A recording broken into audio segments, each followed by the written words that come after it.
Sarah Chen's day began like every other day for the past 8 years, with the artificial dawn cycle brightening the coffee shop windows and the distant hum of the station's recycling systems providing background music to her carefully orchestrated routine.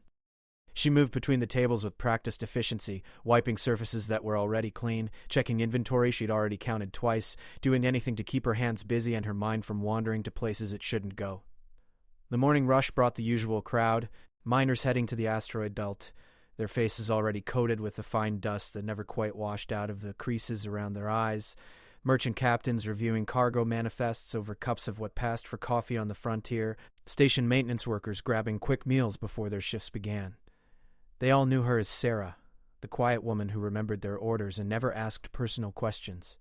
None of them suspected that the woman refilling their cups had once been the most wanted pilot in 3-star systems.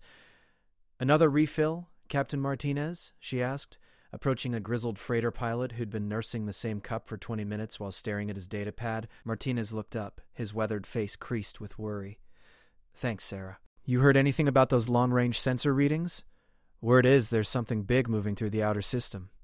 Sarah's hand remained steady as she poured, though her heart rate spiked. She'd learned to control such reactions years ago, back when a nervous twitch could mean the difference between a successful mission and a fiery death. "I don't really follow the news, Captain. Just coffee and small talk for me." It was a lie, of course. Sarah followed every piece of news, every sensor report, every whispered rumor that made its way through the station's corridors. Old habits died hard, and the habit of staying informed had kept her alive through conflicts that had claimed the lives of better pilots. She knew about the mysterious contacts appearing on the edge of human space. She'd seen the classified reports that somehow found their way into civilian networks, reports that spoke of ships moving with impossible precision and technology that defied current understanding. Martinez nodded and returned to his datapad, but Sarah caught the fear in his eyes. The same fear she'd been seeing in more and more faces lately. The kind of fear that came when people realized they might be facing something they couldn't fight, couldn't run from, couldn't negotiate with. The morning progressed with its usual rhythm until the emergency klaxons shattered the routine. The sound cut through the coffee shop like a blade, sharp and urgent and absolutely terrifying in its implications. Sarah had heard those alarms only twice before in her 8 years on Kepler Station, once during a reactor malfunction that had nearly vented half the station into space, and once when a rogue asteroid had come close enough to trigger the automated defense systems. This was different. The pattern was longer, more complex, carrying codes that made Sarah's blood run cold. Military emergency. All hands. Immediate threat. The coffee shop erupted into chaos as people abandoned their drinks and rushed for the exits. Some headed for emergency stations, others for their ships, most simply running without any clear destination in mind. Sarah remained behind the counter, her training keeping her calm even as her world began to crumble. The main view screen mounted on the coffee shop wall flickered to life, displaying Admiral Hayes' weathered face. Sarah recognized him immediately, though age had added lines around his eyes and gray to his hair. The last time she'd seen Thomas Hayes, he'd been a captain, and she'd been someone else entirely. "Citizens of Kepler Station and all outer colonies," Hayes began, his voice carrying the weight of command and the burden of terrible news. "Long-range sensors have confirmed what we've feared for weeks. An alien armada of unprecedented size has entered human space. Early reports indicate hostile intent. They have already attacked and destroyed the research station at Proxima 7. There were no survivors." Sarah's knees nearly buckled. Proxima 7 housed 3,000 researchers and their families. Gone. Just like that, wiped from existence by an enemy humanity didn't even know existed until a few weeks ago. Hayes continued, his voice growing more urgent. "All civilian vessels are ordered to evacuate immediately. Military personnel are to report to their assigned duty stations. This is not a drill. Repeat, this is not a drill. Earth Defense Command is implementing Protocol 7. May God help us all." The transmission ended, leaving the coffee shop in stunned silence. Protocol 7. Sarah remembered the briefings, the classified documents, the war games that had always seemed like paranoid fantasy. Protocol 7 meant Earth itself was under direct threat. It meant the survival of the human species hung in the balance. One by one, the remaining customers filed out, some weeping, others cursing, all of them afraid. Sarah found herself alone in the coffee shop, surrounded by half-finished drinks and abandoned personal belongings. Through the window, she could see the first evacuation ships launching from the docking bays, their engines casting brilliant light across the station's hull. She moved to the back room, ostensibly to secure the shop's inventory, but really to buy herself time to think. Her hand shook as she powered down the coffee machines and locked the cash drawer. 8 years. 8 years of peace, of anonymity, of pretending to be someone she wasn't. 8 years of trying to forget the things she'd done, the lives that had been lost because of her decisions, the weight of expectations she could never quite escape. Her fingers found the hidden panel behind the water filtration unit, the one she'd installed on her first week working here. Inside, wrapped in moisture-proof polymer, lay her past. Military identification cards bearing names that weren't Sarah Chen, commendations from battles that officially never happened, and beneath it all, the flight suit she'd sworn never to wear again. The fabric felt strange beneath her fingers, simultaneously foreign and familiar. The patches had been removed, the rank insignia stripped away, but she could still feel the ghost impressions where they'd once been. Lieutenant Commander Sarah Phoenix Chen, 17th Deep Strike Squadron, Earth Defense Forces. 43 confirmed kills. 7 impossible missions, 1 catastrophic failure that had ended her career and driven her to this remote station where she could pretend to be someone else. A soft chime indicated an incoming transmission to her personal communicator. She almost ignored it, but something made her check the display. The sender's identification made her heart stop. EDF Priority Command Channel. With trembling fingers, she opened the message. Admiral Hayes' face appeared on the small screen, but this wasn't a general broadcast. This was personal. Sarah, I know you're out there. I know you've been hiding on Kepler's station. I know what happened at Titan Base, and I know why you left. But I need you now. Humanity needs you. We're facing an enemy unlike anything we've ever encountered. Their technology is decades ahead of ours, their tactics are flawless, and they don't seem interested in negotiation. We've lost a third of our fleet in the opening engagements, and they're not even trying hard yet. Hayes paused, and Sarah could see the desperation in his eyes. This wasn't the confident commander she remembered.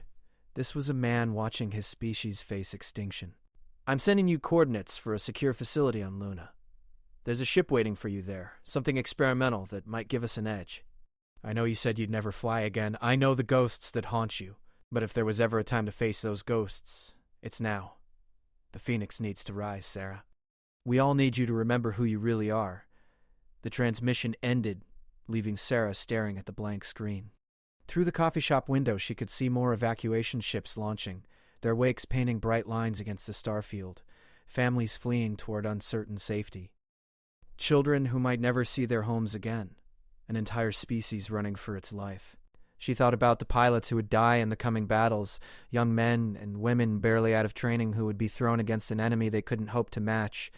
She thought about the worlds that would burn while humanity retreated deeper and deeper into space, abandoning colonies and outposts until there was nowhere left to run. And she thought about Titan Base, about the mission that had ended her career and her dreams, about the choices she'd made and the prices she'd paid, about the promise she'd made to never again be responsible for sending people to their deaths. But promises made in peacetime had a way of crumbling when extinction came calling. Sarah closed the hidden panel and walked back into the main coffee shop. Through the window, she could see the last of the evacuation ships disappearing into the void, carrying their human cargo toward an uncertain future. The station felt hollow now, most of its population fled or preparing to flee. Emergency lighting cast everything in a red glow that reminded her of battlefields and burning ships. She untied her apron with steady hands and folded it neatly on the counter. 8 years of hiding were about to end. Whatever happened next, she wouldn't face it as Sarah, the coffee shop worker. She was about to remember what it felt like to be Phoenix again, to feel the weight of a starfighter's controls beneath her hands and the vast emptiness of space stretching out before her. The first step was always the hardest.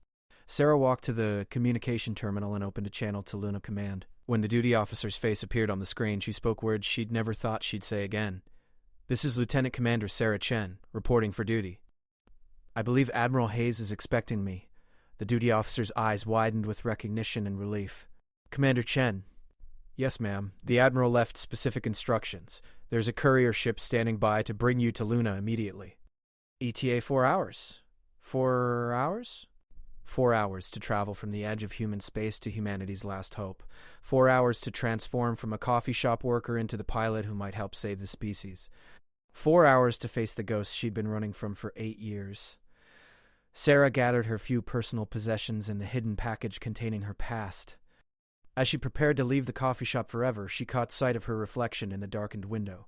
For just a moment, she saw not the tired woman who'd served coffee for 8 years, but the pilot who'd once made the impossible look routine.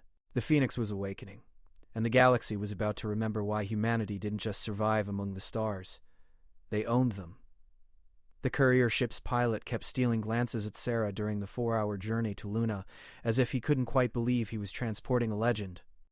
Sarah pretended not to notice, focusing instead on the steady stream of military communications flowing across the ship's displays. The news was uniformly bad. Outer colonies going dark. Fleet elements reporting massive casualties. Emergency broadcasts from worlds under attack, their signals cut short by static that probably meant death for millions. She'd changed into her old flight suit during the journey, the familiar weight of it both comforting and terrifying. The suit's integrated systems came online automatically as she sealed the connections, flooding her visual display with tactical information she'd once read as easily as breathing. Heart rate steady. Blood pressure elevated but within acceptable parameters. Neural interface ready for integration. All systems that had once made her the most effective pilot in human space, and all systems that reminded her of why she'd walked away. Luna's defense grid challenged their approach twice before allowing them through. Sarah could see the massive orbital platforms bristling with weapons that had never been tested in real combat, their crews probably wondering if their untried systems would be enough against an enemy that had already proven capable of destroying anything humanity could throw at them. The secure facility Admiral Hayes had mentioned turned out to be buried deep beneath Luna's surface, accessible only through a narrow shaft that descended into the moon's core. The courier pilot whistled as they descended, clearly impressed by the scale of the hidden base. "Never knew this place existed," he said, watching the stone walls flash past their viewport. "How long has this been here?" "Longer than either of us," Sarah replied, though she remembered the classified briefings about Luna's deep facilities. Black-budget projects that existed in the shadows of humanity's space program, developing weapons and technologies for wars that might never come. Except now that war was here, and humanity's survival might depend on whatever secrets had been buried in these tunnels. The landing bay was small but sophisticated, clearly designed for experimental craft rather than mass production. Sarah counted a dozen ships of various configurations, some barely recognizable as human technology. Scientists and technicians moved between them with the focused intensity of people working against an impossible deadline. Admiral Hayes was waiting for her as she disembarked. Age had changed him more than the years would suggest, and Sarah realized that command during a species-threatening crisis aged a person faster than combat ever could. His uniform was crisp, but his eyes held the weight of decisions that would determine whether humanity survived the next few weeks. "Sarah," he said, extending his hand. "Thank you for coming. I wasn't sure you would." "I wasn't sure either," she admitted, shaking his hand. The grip was firm, familiar, reminding her of briefings before missions that had shaped the course of human expansion into space. "Tom, what exactly are we facing out there? The reports I've seen don't make sense." Hayes gestured for her to follow him deeper into the facility. They passed laboratories where scientists worked frantically over exotic technologies, their displays showing weapon configurations and propulsion systems that pushed the boundaries of human understanding. "We call them the hegemony," Hayes began, his voice taking on the cadence of a military briefing. "First contact was 3 weeks ago when they destroyed the Deep Space Monitoring Station at Wolf 359. No warning, no communication, just complete annihilation. Since then, they've been systematically eliminating our outer colonies and defensive positions."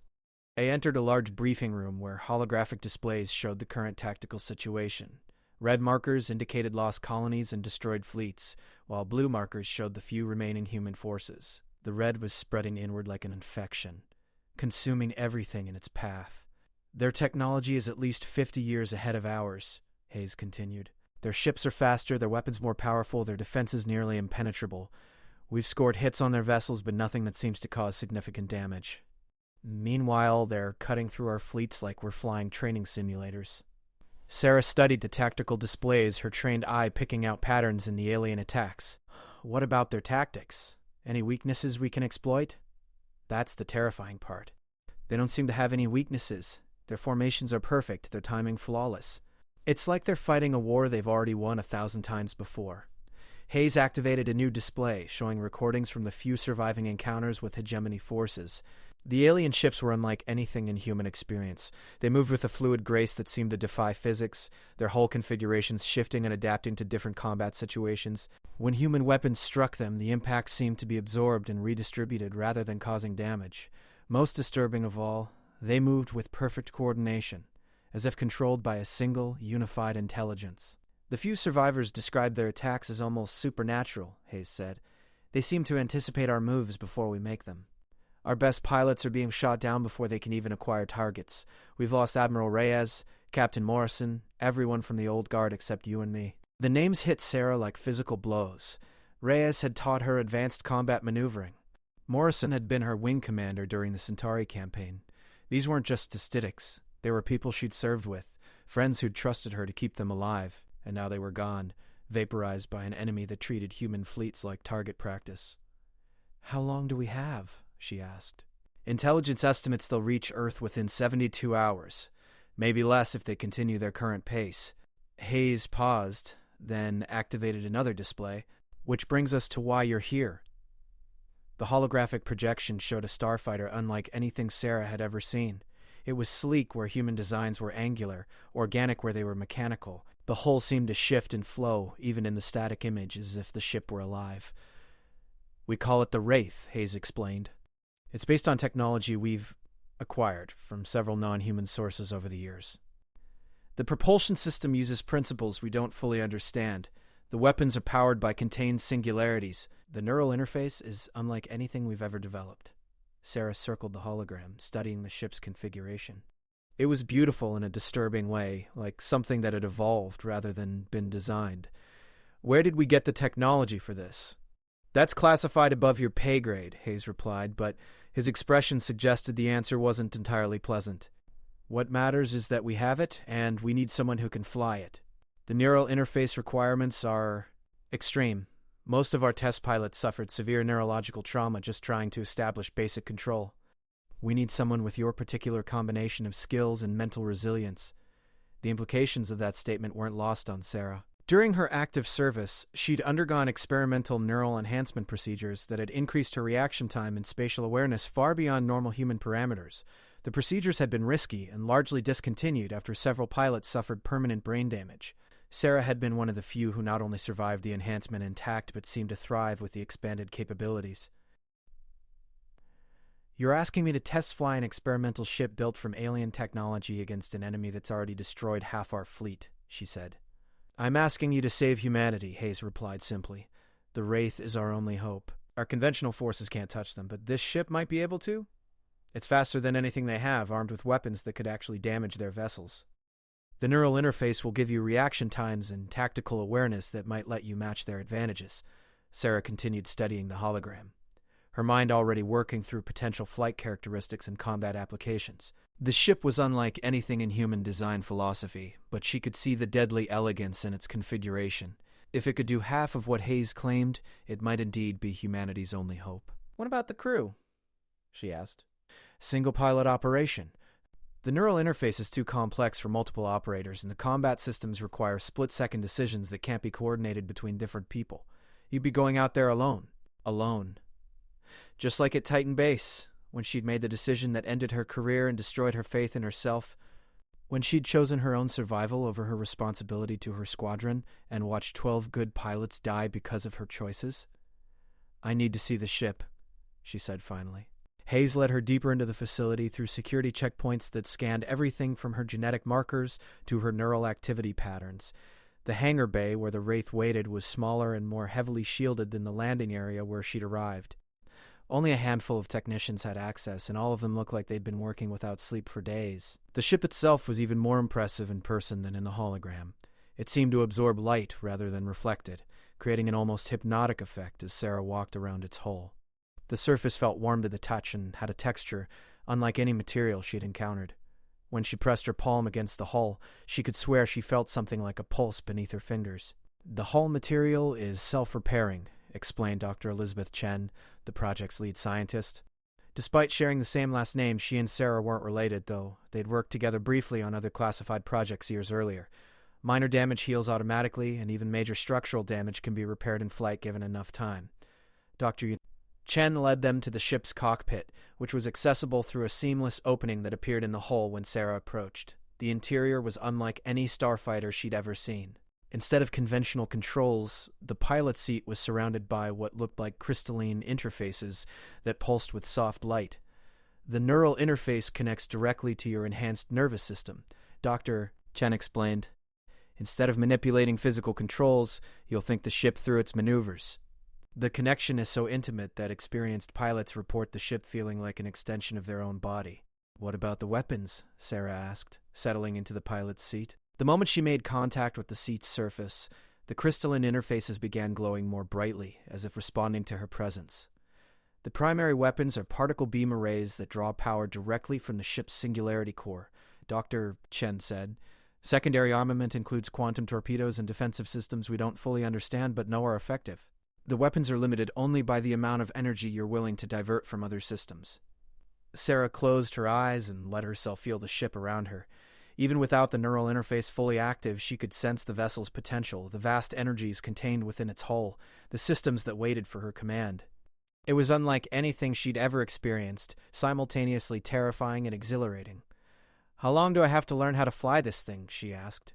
"The Hegemony Advance Guard will reach the outer system within 18 hours, Hayes replied. "I need you combat ready in 12. 12 hours to master a ship built from technology humanity didn't understand, to prepare for combat against an enemy that had already destroyed the best pilots in human space." Sarah opened her eyes and looked at Hayes, seeing the desperation he was trying to hide. "And if I can't do it? If the ship is too much for me to handle?" "Then humanity dies," Hayes said simply, "because you're the only pilot we have left who might stand a chance." Sarah nodded, understanding the weight of what was being asked of her. Outside this hidden facility, across human space, billions of people were fleeing in terror as an implacable enemy closed in on their homeworld. The entire future of the human race might depend on her ability to master a ship that existed at the edge of possibility. She thought about the coffee shop on Kepler Station, about the quiet life she was abandoning forever. Then she thought about the children in the evacuation ships, about the worlds that would burn if she failed, about the species that would be erased from the galaxy if humanity couldn't find a way to fight back. "All right," she said, her hands finding the crystalline interfaces. "Let's see what this thing can do."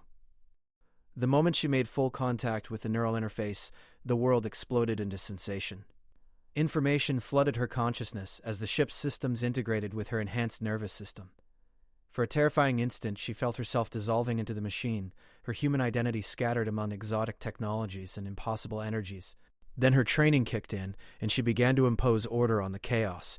Slowly, methodically, she began to learn what it meant to become one with a ship that might be humanity's last hope. The first time Sarah activated the Wraith's neural interface completely, she screamed. The sensation was like having lightning poured directly into her brain, every synapse firing at once as the ship's exotic systems merged with her consciousness. For a terrifying moment, she couldn't tell where she ended and the machine began.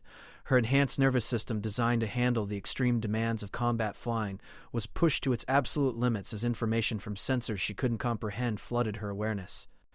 Dr. Chen immediately moved to disconnect the interface, but Sarah forced herself to grab the scientist's wrist. "No," she gasped, her voice barely recognizable. "I can handle this." "I have to handle this." The next hour was a study in controlled agony. Sarah fought to impose order on the chaos flooding her mind, using meditation techniques she'd learned during her neural enhancement procedures to compartmentalize the overwhelming sensory input. Gradually, patterns began to emerge from the storm of information. The ship wasn't trying to hurt her, it was trying to teach her. "Incredible," Dr. Chen whispered, monitoring Sarah's vital signs. "Your neural patterns are actually adapting to the interface.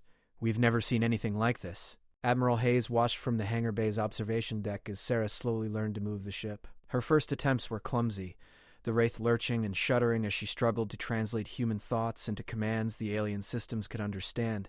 But with each passing minute, the movements became smoother, more natural. By the third hour, she was performing basic maneuvers that had taken their test pilots weeks to achieve. By the sixth hour, she was pushing the ship through sequences that no human vessel could survive. The Wraith responded to her thoughts with a fluidity that seemed to defy physics, its hull shifting and adapting to different flight configurations as needed. "The ship is learning from her as much as she's learning from it," Dr. Chen observed, studying the readouts. "The bio-neural pathways are actually evolving in real time, becoming more efficient with each connection." But it was during the 8th hour that something truly extraordinary happened. Sarah was practicing combat maneuvers when she suddenly stopped, her body going rigid in the pilot's seat. For a moment, Dr. Chen feared the interface had finally overwhelmed her nervous system. Then Sarah's eyes opened, and they were glowing with the same soft light as the ship's crystalline interfaces. "I can see them," she whispered, her voice carrying harmonics that hadn't been there before. "The hegemony ships." They're not just machines, they're alive. The tactical displays around the hangar suddenly erupted with information as the Wraith's sensors, somehow boosted by Sarah's enhanced connection, detected the approaching alien fleet still hours away from the outer system. The detail was unprecedented.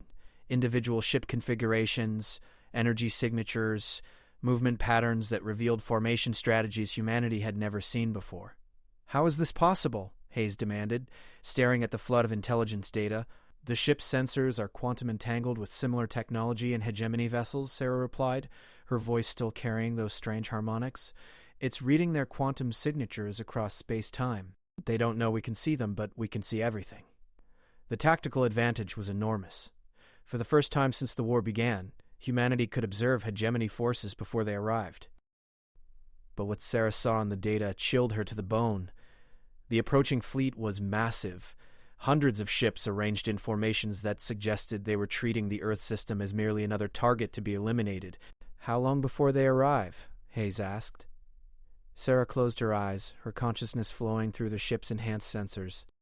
She could feel the alien fleet like a dark tide approaching through space, their biomechanical ships pulsing with energies that made her skin crawl. 14 hours, she said, maybe less. They're accelerating faster than our models predicted. She opened her eyes, and Hayes was relieved to see they'd returned to normal. "Admiral, I need to know something about this ship.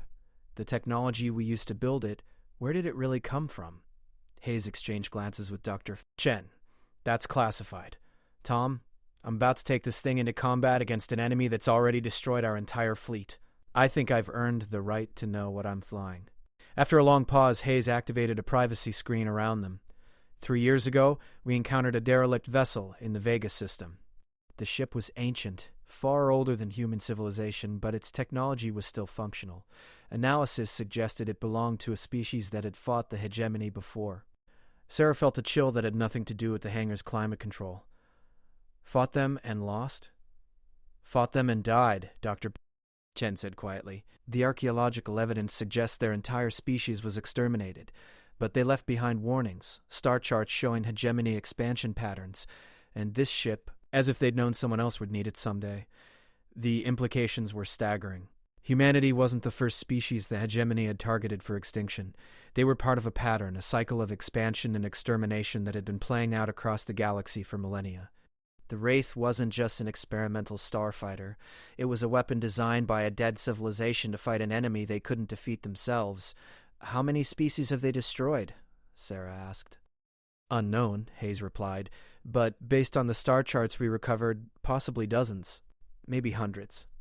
The hegemony has been expanding across this spiral arm for thousands of years, eliminating any species that developed space travel and independent thought." Sarah absorbed this information, feeling the weight of not just human survival but galactic history pressing down on her. She was about to pilot the last hope of a dead species against an enemy that had perfected the art of genocide on a cosmic scale. "There's something else," Dr. Chen said hesitantly. "The original owners of this ship. We think they may have found a way to hurt the hegemony. Badly. The weapon systems on the Wraith are configured for specific vulnerabilities in hegemony biotechnology. If our analysis is correct, this ship might be able to do more than just fight them. It might be able to stop them." "How?" "The hegemony ships aren't just alive, they're all connected. Part of some kind of distributed intelligence network. The weapons on this ship seem designed to disrupt that network. In theory, if you could get close enough to their command vessel," Hayes finished the thought, "you could potentially sever their entire fleet's coordination network, turn their greatest strength into a weakness." Sarah looked at the tactical displays showing the approaching alien fleet. Hundreds of ships all linked in a biotechnological network that allowed them to move with perfect coordination. If that network could be disrupted, if their unified intelligence could be shattered, they might become vulnerable to conventional attacks. "It would require getting close to their flagship," she said, studying the formation patterns. "Closer than any human ship has ever gotten to a hegemony vessel. And I'd probably only get one chance. Are you willing to try?" Hayes asked. Sarah thought about the billions of people depending on her success, about the evacuation ships fleeing toward uncertain safety. About the children who would grow up enslaved or not at all if humanity couldn't find a way to fight back. About all the other species the hegemony had destroyed over the millennia, their warnings and weapons the only things standing between humanity and extinction. I'll need more time with the ship, she said. And I'll need every piece of intelligence data we have on hegemony formations and tactics. Over the next 6 hours, Sarah pushed both herself and the Wraith to their limits. The neural interface became easier to handle with each connection, until she could slip into the merged consciousness as easily as putting on a familiar piece of clothing. The ship responded to her thoughts with increasing precision, its biomechanical systems adapting to her neural patterns until the line between pilot and vessel became meaningless. She practiced combat maneuvers that pushed the boundaries of physics, learning to use the ship's adaptive hull to survive accelerations that would pulp a normal human being. The weapon systems required careful study, each one operated on principles that challenged human understanding of energy and matter. The particle beam arrays could punch through conventional armor like it was tissue paper. The quantum torpedoes existed in multiple dimensional states simultaneously, making them nearly impossible to intercept or defend against. Most importantly, she learned to use the ship's quantum sensors to read hegemony formations in real time. The alien fleet's approach patterns were incredibly sophisticated, designed to overwhelm any conventional defense through sheer coordination and superior firepower. But they were also predictable, following protocols that had probably worked against dozens of other species. They're not expecting resistance that can match their technological level, Sarah observed, studying the tactical data. Their formations assume they'll be fighting primitive vessels with predictable capabilities. The Wraith might be able to exploit that overconfidence. As the final hours ticked down, word arrived that advanced hegemony scouts had reached the outer system. The few remaining human defense platforms engaged them immediately, and the results were depressingly familiar. Human weapons barely scratched the alien ships, while return fire vaporized entire defensive positions in seconds. "It's starting," Hayes said, watching the tactical displays update with casualty reports. "They'll be in Earth orbit within hours." Sarah was in the Wraith's cockpit, running final systems checks and preparing for launch. The ship felt like a living thing around her now, its biomechanical systems pulsing with contained energy. When she activated the neural interface, the connection was seamless, her consciousness merging with the vessel's exotic technologies as naturally as breathing. "Phoenix to Luna Control," she said, using her old call sign for the first time in 8 years. Wraith systems show green across the board. "Request permission for launch." "Luna Control to Phoenix," came Hayes' voice over the communication system. "You are cleared for launch. Sarah, good luck. All of humanity is counting on you." Sarah felt the hangar bay's launch systems engage, magnetic rails accelerating the Wraith toward the exit tunnel. As the ship emerged into space, she was struck by the sight of Luna's surface covered with the lights of emergency facilities and defensive installations. Every human world was preparing for the worst, their populations either evacuating or digging in for a siege that would determine the fate of the species. She turned the Wraith toward the outer system, where hegemony forces were systematically destroying the last human defensive positions. Through the ship's quantum sensors, she could see the alien fleet in perfect detail, hundreds of biomechanical vessels moving in formations that seemed almost choreographed in their precision. At the center of the formation was their flagship, a massive vessel that pulsed with energies unlike anything in human experience. That was her target. If the theories were correct, if the warnings left by a dead civilization were accurate, that ship was the key to the entire hegemony network. Sarah took a deep breath and engaged the Wraith's drive systems. The ship leaped forward with acceleration that defied physics, its biomechanical hull adapting to stresses that would tear apart any conventional vessel. For the first time in 8 years, she felt truly alive. Her consciousness merged with a machine that existed at the very edge of possibility. The battle for humanity's survival was about to begin, and Phoenix was flying again. The first hegemony ship Sarah encountered nearly killed her. She had approached what sensors identified as a scout vessel, using the Wraith's stealth capabilities to get within striking distance before the aliens detected her presence. The moment she opened fire, reality seemed to twist around the enemy ship. Her particle beam, which should have carved through its hull like a knife through butter, was somehow redirected back at her. Only the Wraith's adaptive defenses saved her from being destroyed by her own weapon. "Impossible!" she breathed, breaking off the attack and retreating behind a cluster of asteroids. The hegemony scout hadn't even bothered to pursue her, as if she'd posed no threat worth acknowledging. Through the neural interface, she could feel the ship's biomechanical systems analyzing what had happened. The data was disturbing. The hegemony vessel had somehow manipulated space-time itself to redirect her attack. Not deflected or absorbed, redirected. The energy she'd fired at them had been turned around and sent back at her with mathematical precision. Sarah closed her eyes and let her consciousness flow deeper into the Wraith's sensor network. The quantum entanglement with hegemony technology gave her unprecedented insight into their vessel's operations. What she discovered made her blood run cold. The enemy ships weren't just alive, they were evolved. Biomechanical constructs that had been refined over millennia of warfare against different species. Every weapon, every defensive system, every tactical capability had been honed through the extinction of entire civilizations. They were perfect predators, shaped by galactic-scale natural selection. But perfect predators were adapted to hunt specific prey. And the Wraith was unlike anything the hegemony had encountered before.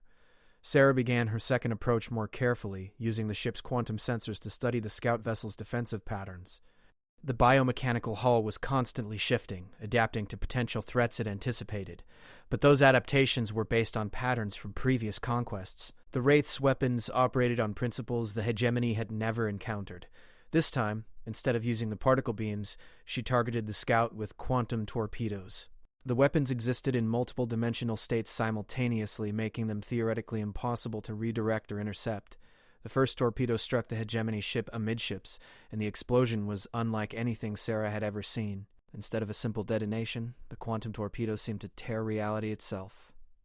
The scout vessel's biomechanical hull writhed and convulsed as the multidimensional energies disrupted its molecular structure. For a moment, the ship existed in several different states of matter simultaneously before finally collapsing into a cloud of exotic particles. "One down," Sarah whispered, but she knew the real battle was just beginning. The destruction of the scout triggered an immediate response from the hegemony fleet. Sarah watched through the Wraith's sensors as dozens of ships peeled away from the main formation, moving toward her position with deadly intent. Their coordination was flawless, each vessel taking position in a pattern designed to eliminate any possible escape route. Sarah engaged the Wraith's drive systems and fled deeper into the asteroid field, using the massive rocks as cover while she planned her next move. The pursuing hegemony ships moved through the asteroids with impossible grace, their biomechanical hulls flowing like liquid around obstacles that should have forced them to slow down. The first engagement came when Sarah tried to break out of the asteroid field. 3 hegemony ships were waiting for her, positioned with mathematical precision to bracket her escape vector. Their weapons fired in perfect synchronization, streams of energy that seemed to bend space itself. Sarah threw the Wraith into a series of maneuvers that pushed both ship and pilot to their limits. The biomechanical hull rippled and flowed as it adapted to the extreme forces, while the neural interface flooded her consciousness with tactical data. She could see the incoming weapons fire as distortions in space-time itself, could feel the paths the enemy ships would take before they began moving. But the hegemony pilots were good, better than good. They moved with a coordination that suggested they shared thoughts and reactions, each ship complementing the other's actions in ways that created no openings for counterattack. Sarah realized she was thinking about the engagement wrong. She was treating the enemy ships as individual opponents when they were actually parts of a single organism. The distributed intelligence that connected them meant they could coordinate their attacks with split-second precision, covering each other's weaknesses and maximizing their combined firepower. The solution came to her with crystalline clarity. If they were connected, then disrupting that connection would turn their greatest strength into a critical vulnerability. Sarah stopped trying to escape and instead flew directly toward the center of the enemy formation. The hegemony ships responded instantly, converging on her position while their weapons charged for killing strikes. But instead of targeting the ships themselves, Sarah aimed for the space between them. The Wraith's particle beams lanced out, not at the alien vessels, but at the quantum fields that connected them. The effect was immediate and catastrophic. The perfect coordination that had made the enemy formation so deadly suddenly collapsed as the ships lost their ability to communicate with each other. Without their shared intelligence, the hegemony vessels were reduced to individual units operating on instinct and pre-programmed behaviors. Sarah picked them off one by one using quantum torpedoes to exploit gaps in their defenses that they could no longer coordinate to cover. Within minutes, 3 of the most advanced warships in the galaxy were expanding clouds of exotic matter, their biomechanical perfection reduced to cosmic dust. But Sarah knew that destroying a few scouts meant nothing in the larger battle. The main hegemony fleet was still approaching Earth, and her attacks had only succeeded in getting their attention. As if to emphasize this point, the quantum sensors showed massive energy spikes from the alien flagship. Whatever Sarah had done to the scout formation, the hegemony command structure had noticed. The main fleet was adapting its approach, shifting into defensive patterns that would make further surprise attacks nearly impossible. Sarah set course for Earth, pushing the Wraith's drive systems to maximum output. She needed to reach the planet before the hegemony fleet arrived, needed to coordinate with whatever human forces remained. The quantum entanglement that let her observe enemy movements also showed her the grim tactical situation. Earth's orbital defenses were impressive but hopelessly outmatched. Hundreds of defense platforms bristled with weapons that had never been tested against an enemy of the hegemony's technological level. The planet's surface was covered with energy shields and ground-based installations that represented humanity's last hope for survival. None of it would be enough. As Sarah approached Earth, she was surprised to receive a transmission on military frequencies. Admiral Hayes' voice came through clearly, despite the massive electromagnetic interference generated by the planet's defense grid. "Phoenix, this is Earth Defense Command. What's your status?" "I've engaged advanced hegemony scouts," Sarah replied. "Their ships are vulnerable to quantum-based weapons, but their coordination is their real strength. Admiral, they're not just a fleet. They're a single distributed intelligence. Every ship is connected to every other ship through quantum fields." "Understood. Can you disrupt those connections on a larger scale?" Sarah studied the sensor data, watching the main hegemony fleet approach the outer system. Hundreds of ships, all linked through quantum entanglement fields that spanned light years. The network was incredibly sophisticated, allowing near-instantaneous communication and coordination across the entire formation. "In theory, yes," she said, "but I'd need to get close to their flagship. Close enough to plant a quantum virus in their primary communication node. Phoenix, that's a suicide mission." The flagship is surrounded by their heaviest escorts. Sarah watched the tactical display update as the hegemony fleet entered Earth's outer system. The alien ships moved with predatory grace, their biomechanical hulls gleaming in the light of humanity's sun. They were beautiful in their deadliness, perfect killing machines shaped by millions of years of evolution and warfare, but they had one weakness that their creators couldn't have anticipated. They had never faced an enemy that understood their true nature, that could see the quantum threads binding them together and strike at those connections directly. "I'm going to try something," Sarah said, adjusting the Wraith's course toward the approaching fleet. "Tom, I need you to coordinate a full-scale attack on their formation the moment I give the signal. Every ship, every platform, everything we have. Sarah, what are you planning?" She didn't answer immediately, her consciousness flowing through the Wraith's systems as she prepared for what might be her final mission. The ship responded to her thoughts with mechanical precision, its biomechanical components harmonizing with her enhanced nervous system until she could no longer tell where she ended and the machine began. "I'm going to remind them why humans don't just survive in space," she said finally. "We own it." The Wraith accelerated toward the hegemony fleet, its adaptive hull shifting configuration for maximum stealth. Sarah could feel the enemy ships through the quantum sensors, their biomechanical presence pressing against her consciousness like a vast malevolent intelligence. They knew she was coming. They were waiting for her. But they didn't understand what she really was. They saw a single human ship approaching their invincible fleet, and they prepared to swat her down like an annoying insect. They couldn't conceive that sometimes one pilot with the right ship and the courage to face impossible odds could change the fate of entire civilizations.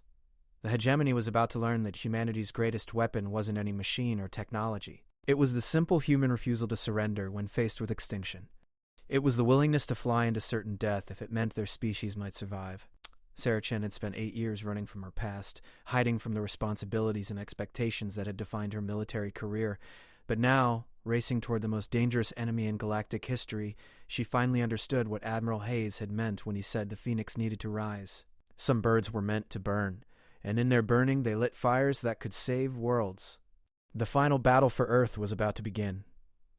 The hegemony flagship was a leviathan that defied human understanding of engineering and biology. 3 kilometers long and shaped like some vast predatory fish, its biomechanical hull pulsed with energies that bent space around it.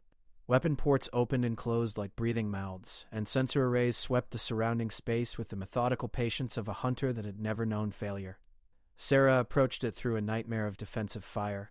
The escort vessels that surrounded the flagship moved in perfect coordination, their weapons creating overlapping fields of destruction that should have been impossible for any ship to survive. But the Wraith was no ordinary vessel, and Sarah was no ordinary pilot. She danced between streams of energy that could vaporize mountains. Her consciousness merged so completely with the ship that she felt every photon of incoming fire, every quantum fluctuation in space-time around the enemy formation. The biomechanical hull flowed like liquid mercury, adapting to each new threat configuration, while the drive systems pushed the boundaries of physics to maintain impossible maneuvers. The escort ships began to converge on her position, their coordination so perfect it was like fighting a single vast organism rather than individual vessels. Sarah could see the quantum threads that connected them, streams of information and shared consciousness that made their unity possible. She targeted those connections with surgical precision, using the Wraith's particle beams to sever the links between specific ships. Each severed connection created a tiny gap in their perfect coordination. The escorts began to interfere with each other's firing solutions, their shared intelligence fragmenting as their communication network degraded. Sarah exploited every gap, every moment of confusion, threading her way deeper into their formation. But she was paying a price for the penetration. The Wraith's adaptive hull had absorbed tremendous damage, its biomechanical components working frantically to repair systems faster than the hegemony weapons could destroy them. Warning indicators flashed through the neural interface as power levels dropped and structural integrity warnings cascaded through her consciousness.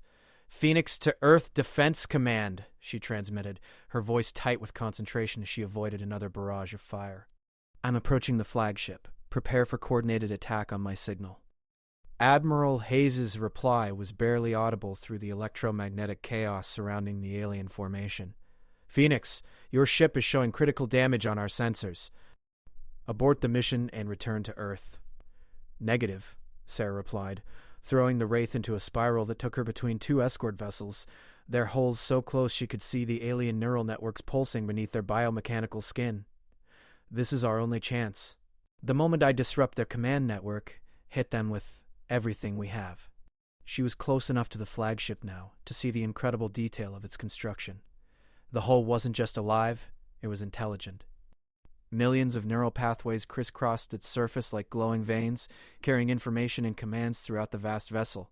At the ship's heart, where the quantum communication arrays were located, the neural activity was so intense it created visible distortions in space-time. That was her target, the quantum communication nexus that coordinated not just the flagship but the entire hegemony fleet. If she could plant a virus in that system, if she could turn their own perfection against them, she might be able to shatter their unity and give humanity a fighting chance. But getting there would require flying through the most heavily defended space in the galaxy. The flagship's own weapons were beyond anything humanity had ever conceived. Energy arrays that could crack planets, defensive systems that manipulated fundamental forces. Sarah could see them tracking her approach, calculating firing solutions with mechanical precision. She had perhaps 30 seconds before they opened fire. 30 seconds to cover the remaining distance and deliver her payload. 30 seconds to either save humanity or die in the attempt. Sarah closed her eyes and let her consciousness flow completely into the Wraith's systems. The boundary between human and machine dissolved entirely as she became something more than either, a fusion of biological intuition and mechanical precision that existed purely to complete the mission. Pain from her injuries faded to irrelevance. Fear vanished beneath absolute focus. There was only the target, the ship, and the impossible trajectory that might let her reach it. The Wraith accelerated beyond its design specifications, its biomechanical components screaming protests that Sarah felt as physical agony. But she pushed harder, demanding performance that existed at the very edge of possibility. The ship's hull began to glow from the stress, exotic energies bleeding through its adaptive skin. The flagship's weapons opened fire. Streams of energy that could destroy star systems converged on the tiny human ship racing toward them. Sarah felt each beam like a physical blow, the Wraith's defenses barely managing to deflect forces that challenged the basic structure of matter. The ship's adaptive hull flowed and writhed as it tried to distribute impossible energies, its biomechanical components pushed beyond their limits. But still she flew. Through energy fields that should have annihilated her, between weapon streams that cut through space-time itself, the Wraith continued its desperate approach. Sarah could feel the ship dying around her, its systems failing one by one, as the hegemony's defensive fire overwhelmed even its remarkable adaptability. 50 meters from the flagship's hull, the Wraith's main drive system finally failed. The ship's forward momentum carried it the rest of the way, but Sarah knew they were both dying.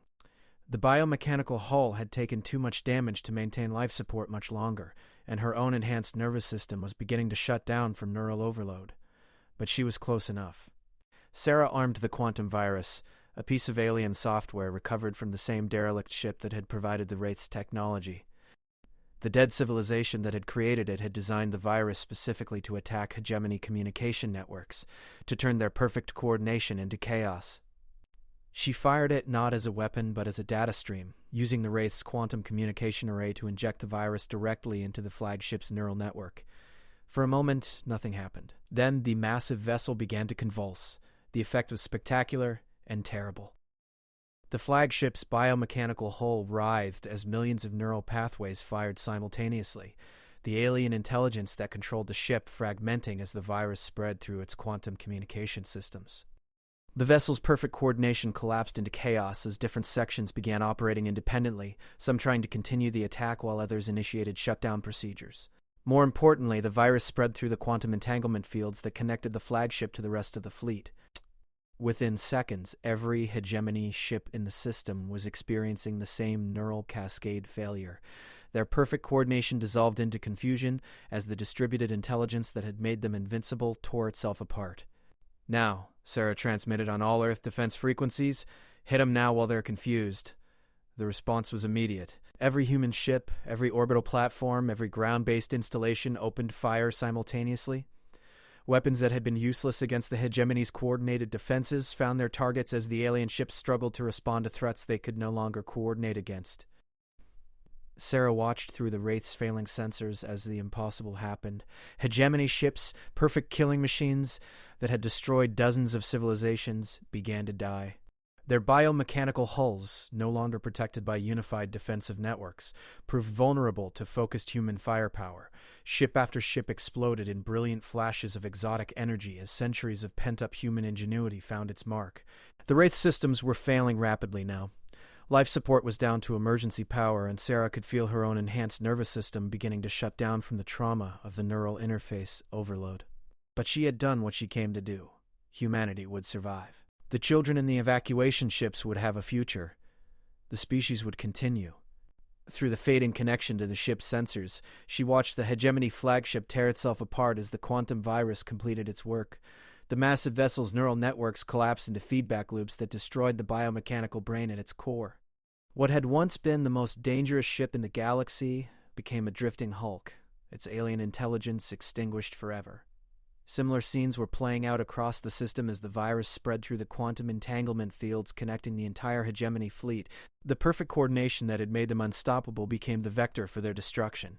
Within minutes, the invincible armada was reduced to scattered survivors fleeing into deep space, their unified intelligence shattered beyond repair. Sarah felt the Wraith's life support systems finally fail completely. Her enhanced nervous system, pushed beyond its limits by the neural interface, began to shut down in cascade failure. But as her consciousness faded, she felt something unexpected. A sense of completion, of purpose. For 8 years she had run from the responsibilities of her past. Now, in her final moments, she had not only faced those responsibilities, but transcended them. She thought about the coffee shop on Kepler Station, about the quiet life she had abandoned, but she felt no regret. Some people were meant for quiet lives. Others were meant to burn bright and brief, lighting the darkness for those who would come after. Admiral Hayes' voice reached her through the failing communication systems, distant and distorted but carrying news that made her sacrifice worthwhile. "Phoenix, Earth Defense Command reporting total enemy withdrawal. The hegemony fleet is in full retreat. You did it, Sarah."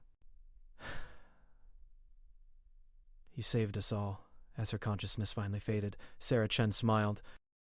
The Phoenix had burned brightest when it mattered most.